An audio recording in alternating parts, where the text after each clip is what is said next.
अभिमन्यु की कहानी। भारत का वीर योद्धा अभिमन्यु भारत के सबसे वीर योद्धाओं में से एक थे। वे अर्जुन और सुभद्रा जी के पुत्र तथा भगवान श्री कृष्ण जी के भांजे थे।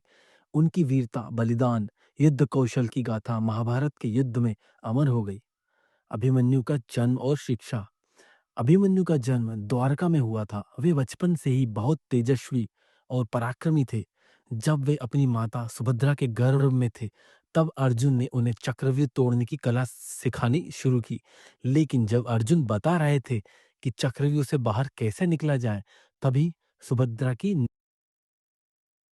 नींद लग गई और अभिमन्यु केवल चक्रव्यूह में प्रवेश करने का ज्ञान प्राप्त कर सके, लेकिन बाहर निकलने की विद्या अधूरी रह गई। भगवान श्री कृष्ण को यह बात पता थी, इसलिए उन्होंने अभिमन्यु को बाल्यकाल से ही श्रेष्ठ योद्धा बनाने के लिए तैयार किया। वे अपने पिता अर्जुन की तरह एक महान धनुर्धर बने और गुरु द्रोणाचार्य से युद्ध की शिक्षा प्राप्त की। अभिमन्यु और उत्तरा का विवाह। युद्ध के कुछ समय पहले अभिमन्यु का विवाह राजा विराट की पुत्री उत्तरा से हुआ। यह विवाह पांडवों और मत्स्य राज्य के संबंधों को मजबूत करने के लिए किया गया था। अभिमन्यु अपने विवाह के बाद कुछ समय तक सुखपूर्वक रहे, लेकिन जल्द ही महाभारत का युद्ध छिड़ गया और उन्हें रणभूमि में जाना पड़ा। महाभारत का युद्ध और अभिमन्यु का पराक्रम। महाभारत युद्ध के दौरान अभिमन्यु ने कई अद्भुत पराक्रम दिखाए। उन्होंने कौरवों की सेना के अनेक महारथियों को पराजित किया और अपने अद्भुत युद्ध कौशल से कई योद्धाओं को भयभीत कर दिया। चक्रव्यूह में प्रवेश। महाभारत युद्ध के 13वें दिन कौरवों ने चक्रव्यूह की रचना की। यह एक विशेष प्रकार की युद्ध संरचना होती है जिसे तोड़ना बहुत कठिन होता है। उस दिन अर्जुन और श्री कृष्ण दूर चले गए थे और पांडवों के पास कोई ऐसा योद्धा नहीं था जो चक्रव्यूह को भेद सके। तब अभिमन्यु ने कहा, मैं चक्रव्यूह का भेद सकता हूँ, क्योंकि मैंने इसे तोड़ने की कला अपने पिताजी से सीखी है। युद्ध में जाने से पहले उन्होंने युधिष्ठिर से कहा, मुझे चक्रव्यूह से बाहर निकलने की पूरी विधि नहीं पता, लेकिन अगर आप सब अंदर आकर मेरा साथ देंगे तो हम कौरवों को पराजित कर सकते हैं। युधिष्ठिर, भीम, नकुल, सहदेव और अन्य पांडव योद्धाओं ने कहा कि वे उनका साथ देंगे, लेकिन द्रोणाचार्य ने अपनी रणनीति से पांडवों को रोक दिया था और अभिमन्यु अकेले ही चक्रव्यूह में पहुंच गए। अकेले अभिमन्यु का वीरतापूर्ण युद्ध।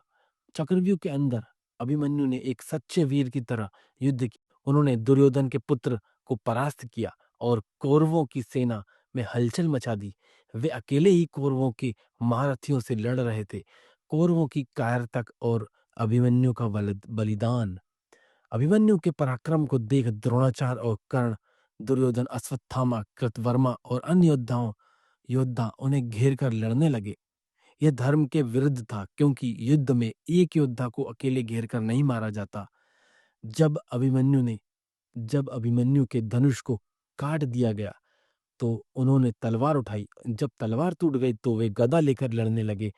अंत में दुशासन के पुत्र पीछे से वार किया, जिससे अभिमन्यु वीरगति को प्राप्त हो गए।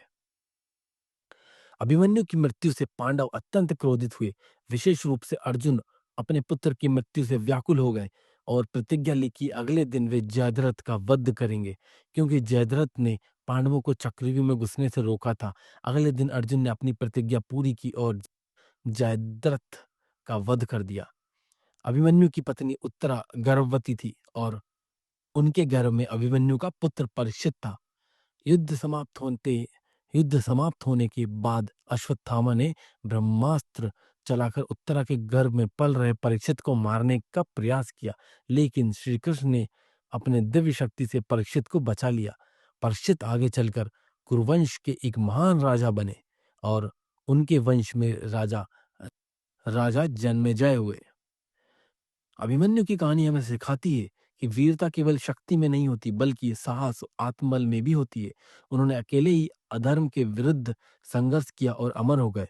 उनका बलिदान हमें सच्चे योद्धा और धर्म के प्रति निष्ठा की प्रेरणा देता है। राधे राधे। जय श्री कृष्ण।